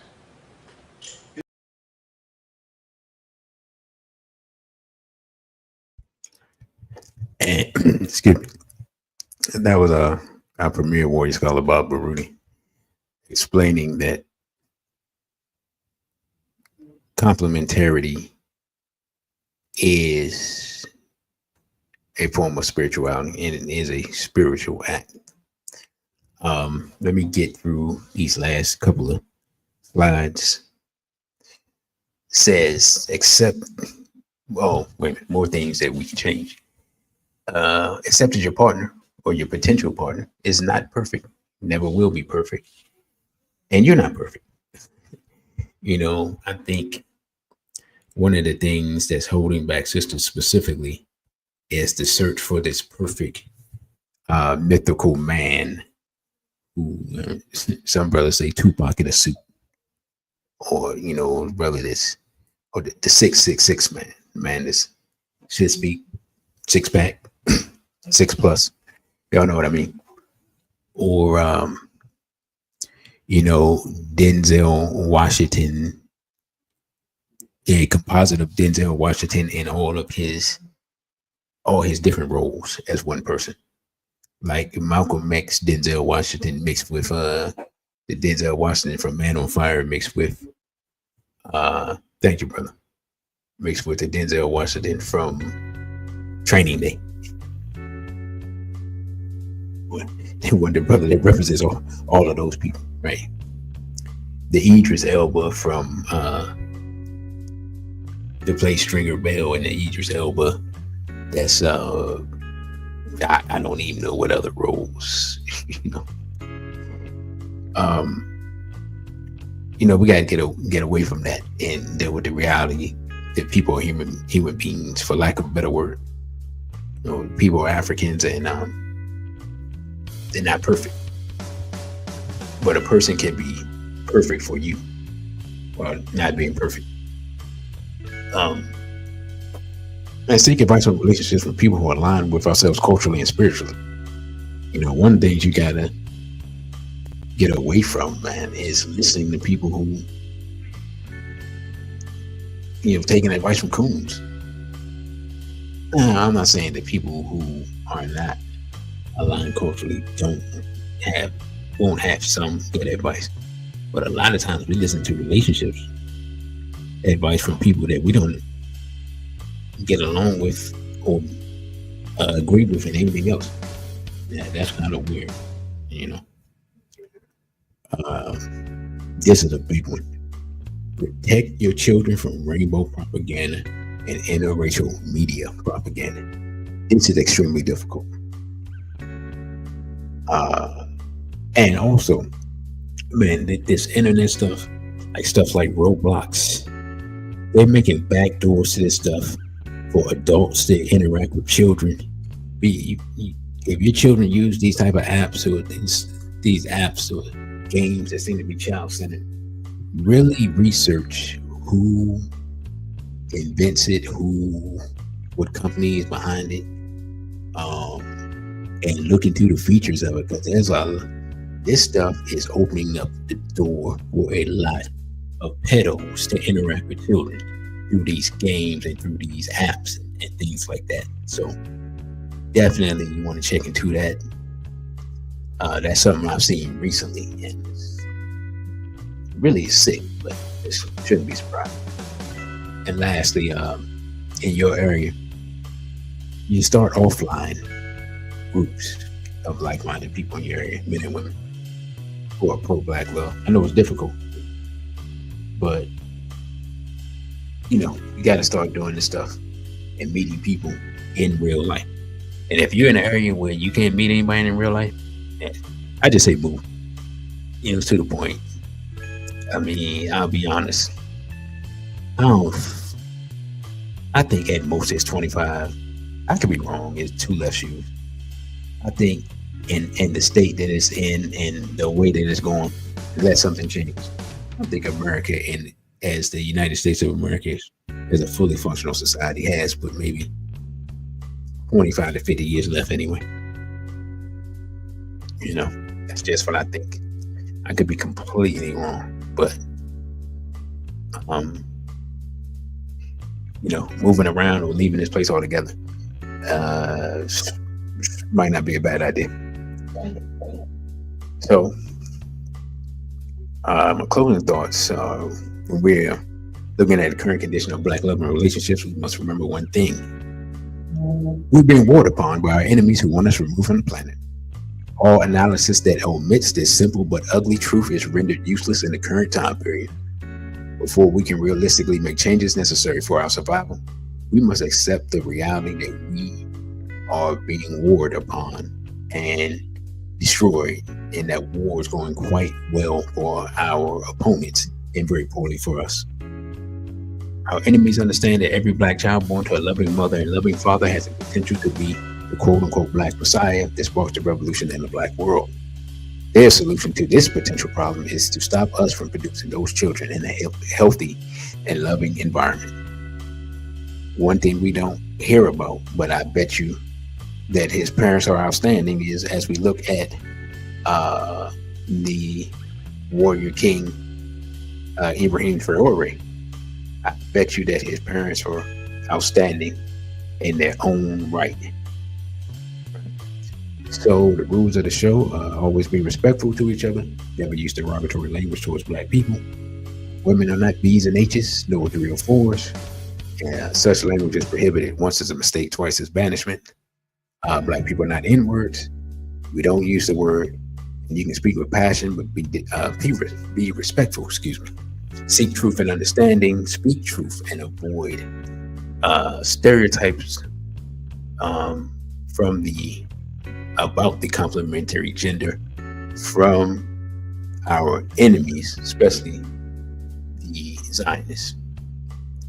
So what I'm gonna do here, or what I'm gonna try to do, because it's been so long, I hope this is actually the correct information. I'm putting the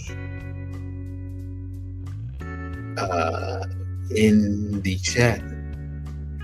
I'm putting what should be the link for guests, and we're going to open that up for guests. So anyone who wants to come in and contribute to the show, now is your time. I will give between 15 and 30 minutes for that. So, in fact, brother, you got ripped off. If you could do me a favor, if you could check that and see if that works. And if you want to say a few words, you can. If not, but I just want to make sure that that is the proper link, because I haven't done this in months. So I'm not even. I'm hoping that I'm doing it correctly. And while I wait for the brother to check on that, okay, brother, if you want to say something, let me know. Just comment that you want to speak, and I'll add you to the stage.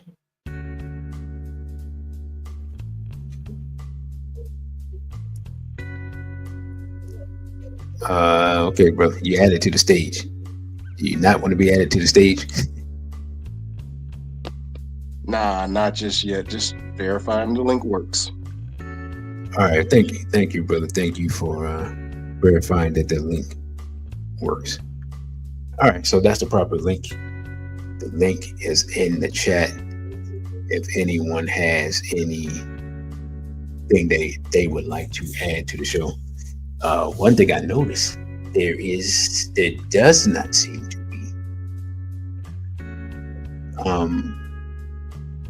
be seem to be many sisters in chat.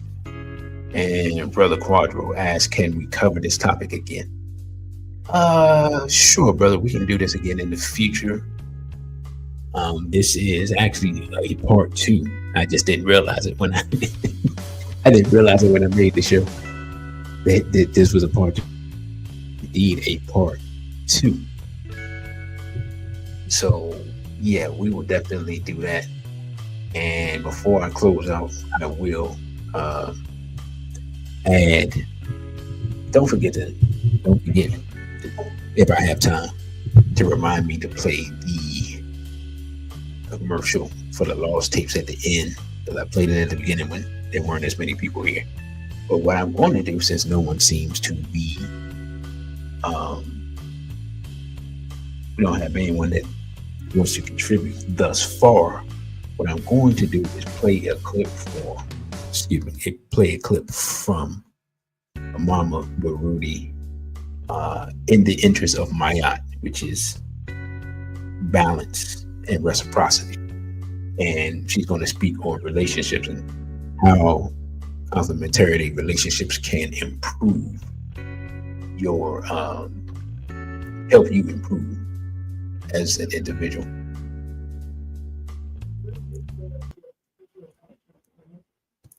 class on complementary. So if you have challenges, and say you live alone and you have nice friends who won't tell you what your challenges are, and your family members may be scared to tell you what your challenges are, just get married and your spouse will bring out things you never dreamed of. Because, you know, and something Brother Brewery talked about last night, actually at a certain point, if you stay in a long-term marriage, you will have lived with your spouse longer than your families, and you're living with them as an adult. Because our personalities, as parents, we see our children's personalities to a certain degree. But if you're strong African parents, they're not allowed to go crazy, you know, so they have to hold in whatever until they get grown. But when you are married, you're already an adult. So say Broody and I have almost 30 years. So I lived with my mom 17 years and go off to college. So that's a big difference. And she knew me as a child. Well, she still, as an ancestor, she still knows me. But from baby to 17, and of course, have learned and changed dramatically in those years. So actually, your spouse really gets to know the real you, and they will let you know. Because, you know, when I'll just have to say this, Bob Broody and I got married, you know, I was sweet. Linda and my family members just love me because I'm just a sweetie pie. You know, and now Brother Broody, you know, it was easy for me to, oh, this brother has issues. However, along the way, now, I don't know how he came to these conclusions, but he thought Miss Sweetie Pie had some challenges. And, you know, I had to learn that. Yeah, I'm a sweetie pie, but I didn't think I was perfect. But things, you know, my family members, if it's never pointed out to you, other things about yourself, you just don't know. You need somebody to point it out to you. You know, it's like what's going on in the back of, behind you. If you don't have a double mirror, you have no idea. But somebody who's standing back there can tell you. But, yeah. I do know that marriages experience trouble. And sometimes people separate, sometimes people, you know, that's the reality. So first, we try to avoid it if at all possible. But having seen some nasty breakups in our African-centered community just broke my heart. We need community guidelines. We need protocol. So some things, just some thoughts of mine. If you're in a troubled marriage, seek the counsel of long-term married couples who love you both. Okay, so they want you to stay together. Number two, unless there is a threat of physical harm, or the other side of that, if you feel you're about to mentally or emotionally collapse, you know, that you've got to get out of there, okay? Now, and that doesn't mean that you have to divorce, but you might have to separate, get intervention. But yeah, so no, if you feel you're on the verge of mental or emotional collapse, yes, that is a reason to separate. 3, if you must physically separate, whoever's leaving the home, go to a family member if possible, because see, this is where all this mess can start going on. So whoever's leaving the house, lives with someone who has someone of the other gender in the house. It's a recipe for disaster. If you were in the home of a family member, and I think add on there, where there is no one available for you to cheat with in the premises. So if you're going to cheat, that means you're going out your way to do it. Can't be, oh, I drank a glass of wine, whatever. You know, no excuses. But you know, that's why I don't drink, but on TV, that's what you do, right? You loosen up, you get rid of your inhibitions.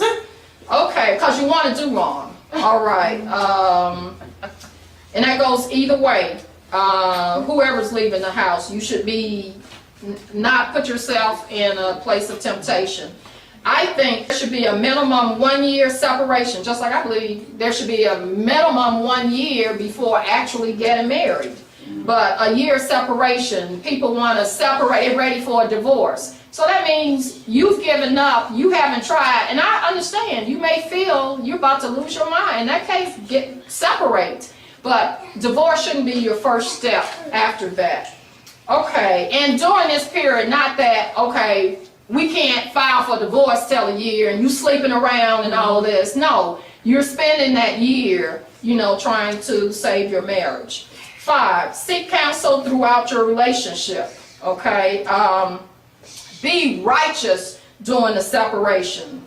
No friendships with the opposite sex, because again, a recipe, you crying on their shoulder and it's going further. Be financially responsible, making sure you're contributing to, the bills that still come in, even though you are separated. Spend time with your children and share the child rearing responsibilities, because you're separating from each other, but the children have nothing to do with that. They still need to be taken care of.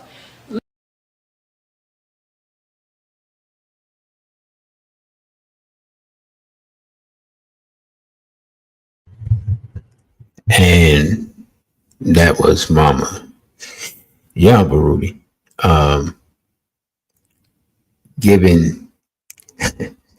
giving us some rules and protocols in case of separation or facing challenges in a marriage. So I'm gonna do, brother, you got ripped off and you want to speak a few words. Just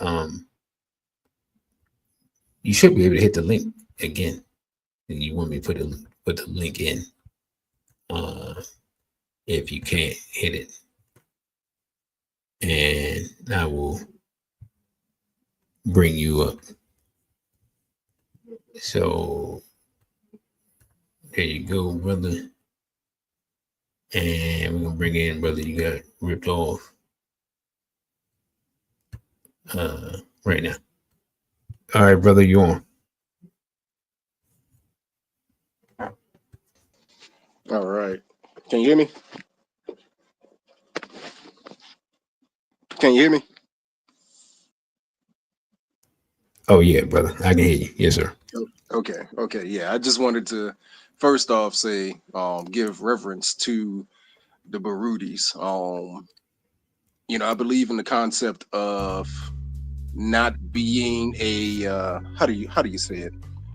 A private failure but public success. I believe in that concept, except for when it comes to marriage. I believe privately it's okay to be a failure because you don't want to show those failures to other couples. You should always strive to be a public example of what a complementarity relationship is about. And when it comes to the Barutis, I will definitely say me and my complement have had a few coaching sessions with them and gotten to know them and have known that, they exemplify that standard. And I think married couples need to have another couple that they can look at. And luckily for me and my complement, it's an elder couple that you should be able to look at for the ideal example of where you want to be or what you want to be better than in terms of, furthering a generation. Children should always strive to be better than their parents. So I just wanted to give reverence to them on that.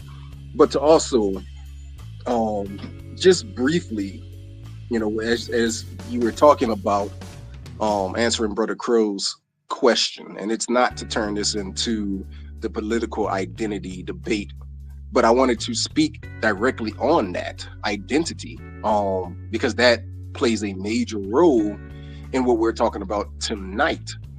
And so we as a people cannot continue to exist as long as there is interracial relationships, no matter who, the black woman or the black man getting with someone who is not black. No matter what, all of that leads to our extinction. And I thought of no better quote to give the people than from Baba Baruti's Identity book. I suggest people go to Akoben House, that's AKOBEN house.com, and pick up a copy of this book, Identity. So I'll just give this quick reading and summarize it with that. Our ancestors recognized that children come from their parents. It was understood that a new life received the blood of its mother and the spirit of its father.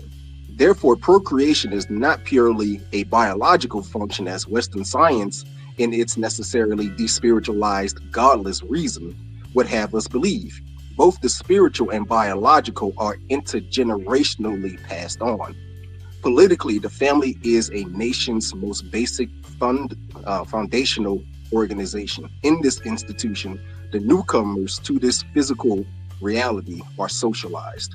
So just from that alone, we can see why race mixing leads to psychopaths. You know, if you take the spirit of an African father and mix it with the blood of a non-African woman, what does that create? And vice versa, if you take the blood of an African woman and mix it with the spirit of a non-African man, what does that create? And we see that internalized hatred that those people also have, and in this case, I'm gonna just talk about mulattoes for now. We see that amount of self-hatred because they're stuck trying to find out exactly who they are. Especially if it's in the sense of the black parent not being in that child's life, then you get a whole framework of psychosis that only leads to further detriment, especially if that person does get with a black person to have children with. Those black children, I guess we would call quadroons, have social issues that the non-black parent cannot understand. And I think it leads to what I just read. Just wanted to put that out there and get your thoughts on that, brother. Yeah, brother. Thank you for that quote from Bob Baruti. I actually have the book and have not finished reading Identity, but I do recommend it. I've finished about halfway through the book. And I will say this, we have many examples, if we're being completely honest, of mixed people who are public, like Halle Berry obviously has had issues with her identity and psychological issues and relationship issues, and she's a perfect example of how it can go wrong. Like, she's the one that comes to mind. Yeah, even someone like Alicia Keys that people tend to think of as like a quote unquote good person, or what's the word I'm looking for? Somebody that's kind of not well-rounded but grounded.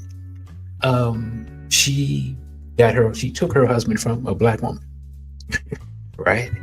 And there are many others. I would say that realistically, for me, the grandchildren, like if the person marries, let's say the mixed person marries a black person, those children are usually psychologically better off than the other children, because that means that the parent has at least made the decision to re-Africanize themselves genetically through their children. But like I said before, that's not usually the case. What we usually see is, especially if it's a black man and a European female, the child, if it's a son, generally chooses a mate reminiscent of their mother, and then that bloodline is just in essence wiped away.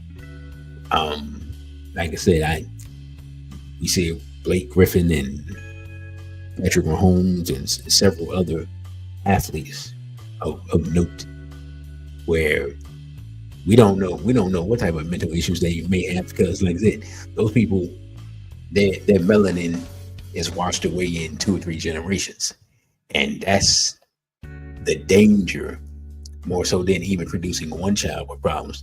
The danger is your whole bloodline can get wiped out.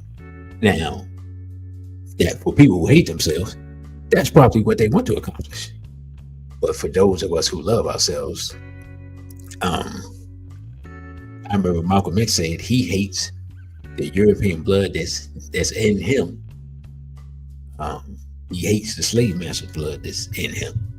And I believe that that's one of the reasons that he ended up with a sister like Betty, who was very melanated, even though she was not his first choice. That's another discussion, right? But, you know, we used to see, especially in DC, I can't speak for other places, but you used to see a lot of times where very light brothers would be with very dark sisters, and very dark brothers would be with very light sisters. Like, we would see people almost trying to balance themselves out. That's something that when I was growing up, I saw a lot in this area. As people were subconsciously seeking balance. But the reality of the situation is that you can't build unity, especially in this time. Like, in previous times, it was different because the oppression forced people to, like, it pushed people down. So it was okay, you part black, well, you black, right? People had to accept that. Now people don't have to accept that. And just like in ancient Kemet, people will choose to side with the people in power, or the people that they perceive to be the winners. Even people who are 100% black are doing that with the whole FBA thing. They're siding with, they have decided that Europeans are the winners, so they're going to be psychological Europeans if they can't be actual Europeans, right? Because American means European, ultimately. That's why there's no such thing as European American. It's just American, because American means European, which means white, right? So I say all that to say is that the reality of the situation is you either want to be race first, and if you want to be race first, that means you're going to reproduce with a black person and produce black children, black family, and a black legacy. Or you want to destroy your people and yourself. Those are the two options on the table. There are no other options available, right? And so a lot of our people want to give up. They want to surrender. They want to be defeated. If they can dive into a pool of whiteness and be destroyed, that's what they want to do. But here at SBL Talk, we represent the opposite of that. We represent the people who want to continue on the battle until we are victorious. And I believe that we're going to be victorious regardless of what takes place, right? So I'm gonna send out the link one more time, just in case anyone wants to make a contribution, a final contribution. And if nobody wants to make a contribution, then I will play our last commercial and then close out. Brother Crow said Smokey Robinson is a mulatto. He ended up being with his sister. I wasn't sure that Smokey was a mulatto. I thought it was possible, but I never knew that for sure. He said, but most of those people go to the European side. So again, the link is in the chat. If anybody else wants to contribute, I'm going to run the Lost Tapes commercial in the meantime, and then when that finishes, we will close out.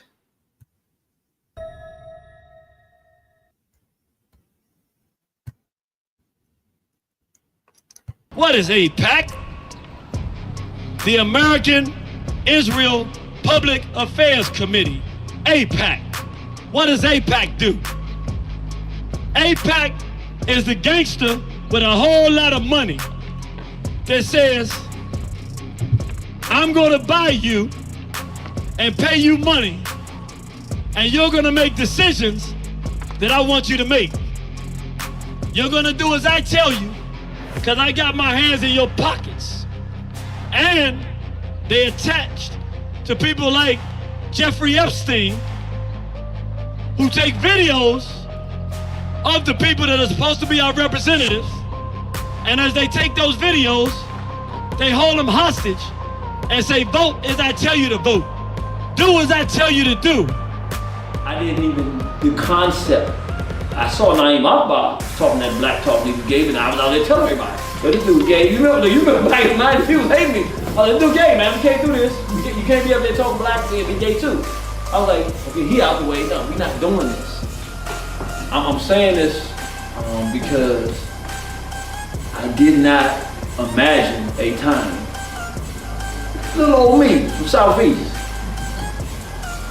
where if they tell us to take a jab, stick ourselves, I'm gonna be the only one that wanna say something.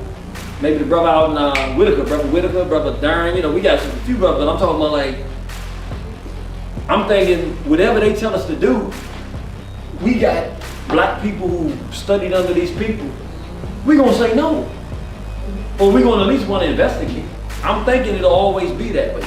I'm thinking if somebody's pushing this stuff, R. Kelly molesting children, we're gonna deal with this dude. I'm thinking everybody's gonna agree with that, because you don't mess with children. That's right. That's what I thought was, that's just how I thought we were. And that is who we are intrinsically, but I'm saying, I didn't imagine a world where I'm saying, don't vote for this dude. It's a trick. Come on, y'all. He's a mulatto who didn't grow up around black people. He a gay dude. He gonna push homosexuality. Y'all can't see this? I'm thinking, I'm telling y'all before he get in office, what are you talking about? And people who are the hardest nosed people in African nationalism, the hard ones, looking at me, nah, you can't do that, dude. Y'all don't see this? I'm actually the only one that's gonna say, yo, you don't see. And then when he gets in and does what I say he does, okay, I saw. You messed up the first time. Okay, I saw. I'm thinking, okay, but now he going back for office. He done already made gay marriage legal. All right, now you get it. The dude, I told you he was a punk, he was a gump in the beginning. I still couldn't conceive. No, dude, if you're looking for somebody else to do it, you ain't studied the lessons of history. When you're passionate and pulled to do something and can't stop, it's a message being given to you. Ain't nobody coming. You gotta believe in yourself, because somebody decided that you was supposed to do something. So you can't turn it off and stop looking for people. You just gotta do what you do. We looked in the past, 1972. I was born in 1973. I'm almost 50 years old. I'm 50 in December. A year before I got here, they must have known I was coming. They said, let's get this thing out here now before you get here. They did what's called the Gay Rights Platform of 1972. This is just official document, sharing information. If you read, go look it up online for yourself. They're making it difficult to find. I don't know if people have been noticing this, but things that you used to get easily go and put it on the internet and find them, you can't find this stuff no more. There's a bunch of stuff you can't find. But I'm gonna bring your attention to just one. It's a bunch of stuff. All of it's aimed at children. Sex education for children, adoption, gay adoption of children. But there's one that's most important for what we're talking about today. And they break it down from the federal level and the state level. On the state level, they say every single state, they want laws repealing all laws governing the age of sexual consent. I'm gonna say that again. They want the repeal of all laws governing the age of sexual consent. Meaning a newborn baby, they want it to be legal to have sexual contact with a newborn baby. What year did I say? 1972. That's 51 years ago. Fast forward 21 years from then to 1993. In the interest of producing that result, they had right downtown, 30 minutes, not even 30 minutes if there's no traffic, go right up here East Capitol, go all the way up the road, you run right into it. They had the 1993 Gay Rights March on Washington. Let's see what that was about.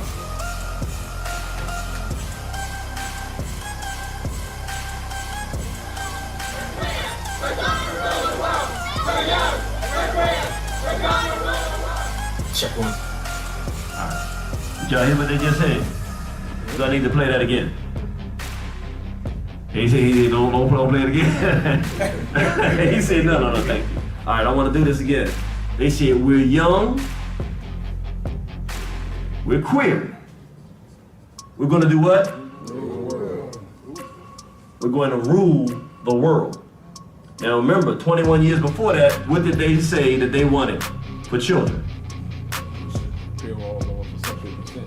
Repeal all laws governing the age of sexual consent. They want to have sex with children and make it totally legalized. 21 years after they said that, they said, we're young, we're queer, we're going to rule the world.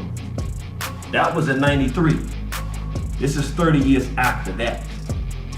So they've had 30 years to say we're queer, we're going to rule the world, which at that point they said, we haven't gotten to the point where we rule the world, because if they did, they wouldn't be saying that. They would say, we're young, we're queer, and we rule the world. They didn't say that. We're young, we're queer, we're going to rule the world and have it our way.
All right, brothers and sisters, that was our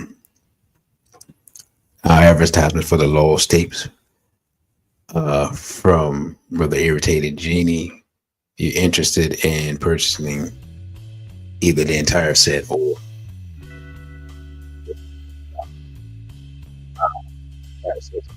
so actually you would be getting 5 plus the bonus, so you could be getting 6 videos that you can't get anywhere else. 6 videos for $100. So that is a deal that you cannot beat, and it's a digital download. So no matter where you are in the world, like our brother Quadro's in England, you can be England, you can be on the continent, you can be in Australia, and we can send that to you via digital download, usually within 24 to 48 hours. So speaking of which, it reminds me, I gotta send brother. I gotta send one of the brothers his. So Glad I said that. So I just want to say before we close out, I want to thank you all for listening. Don't forget to like, share, and subscribe. And I will be back Monday, if all goes well, with another episode of The Center. I think I'm going to do 2 episodes of The Center next week. One of them, we will deal with this whole pedo situation that's taking place here in America, where the agenda, the pedo agenda, is being exposed, and America's at a crossroads of whether they're going to do something about it or not. And we see that's at the highest levels of government. But we're going to look at that probably Monday. I'm also going to try to do another show Tuesday, 2 episodes of The Center. That's the plan. And then we'll come back next week with another episode of SBL. And I'm going to say this real quick. It's my challenge. I challenge the sisters to show up to SBL and for the sisters to come on and voice their opinion. I'll say this again. I say this ad nauseum. SBL was originally designed for the sisters and for them to have a voice, and yet that is not it doesn't really take place.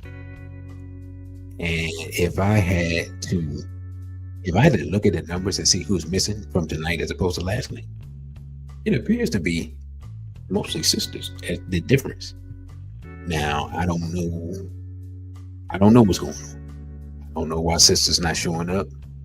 I don't know if y'all out on dates. You know what I'm saying? I don't know if there's some show catering to women that comes on Thursday, but you know, I know it don't come on at 6 o'clock.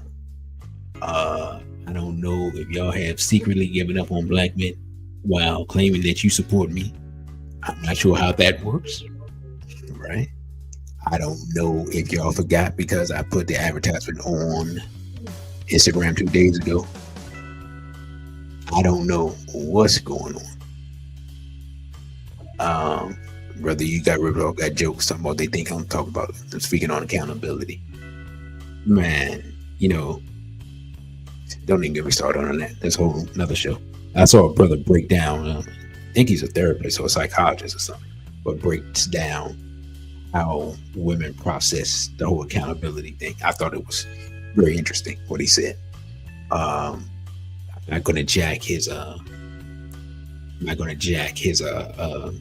the word I'm looking for? I'm not gonna jack his reasoning or his understanding of it.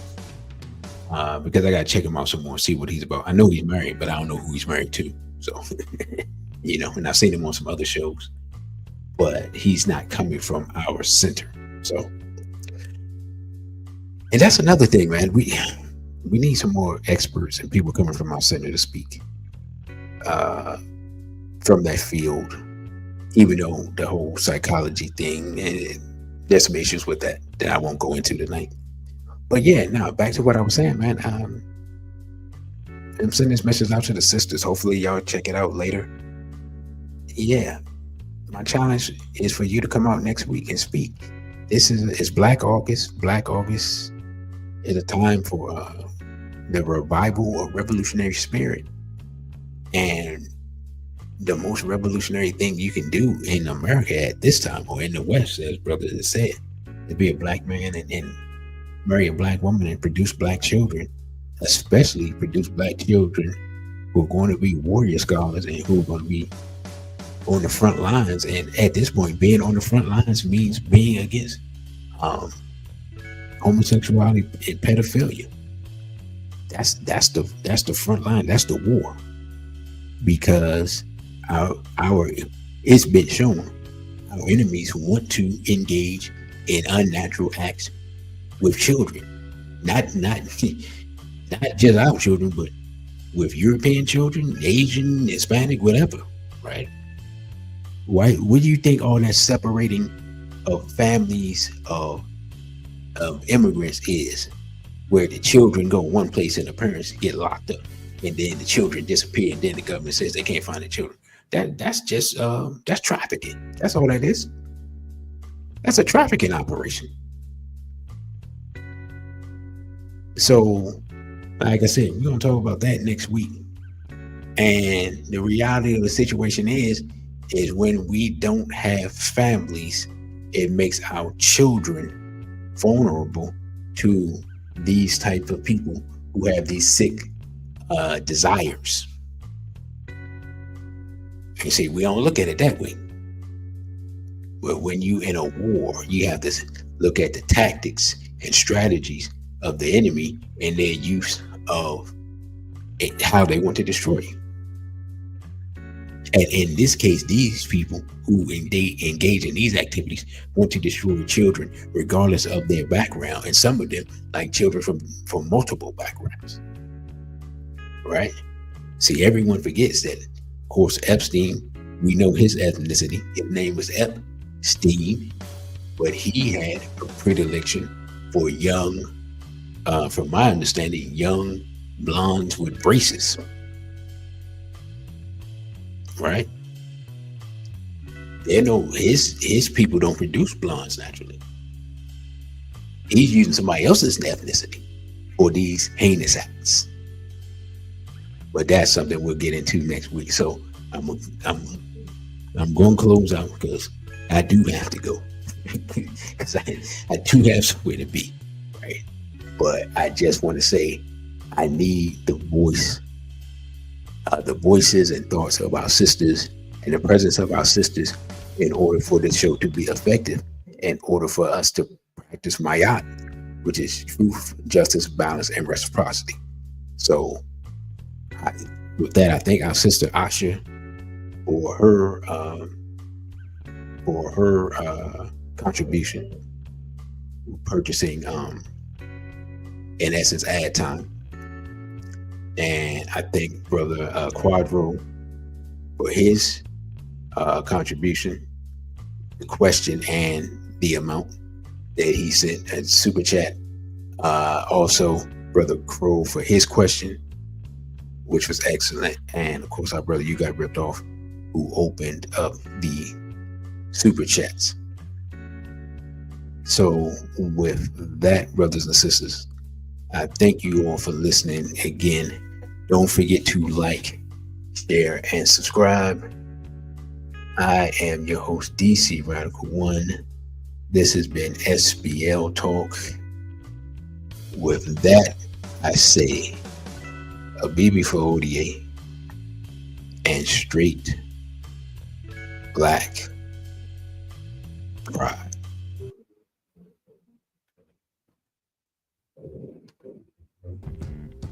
Thank you for watching this video. Don't forget to like, share, and subscribe. Also follow us on our other social media platforms.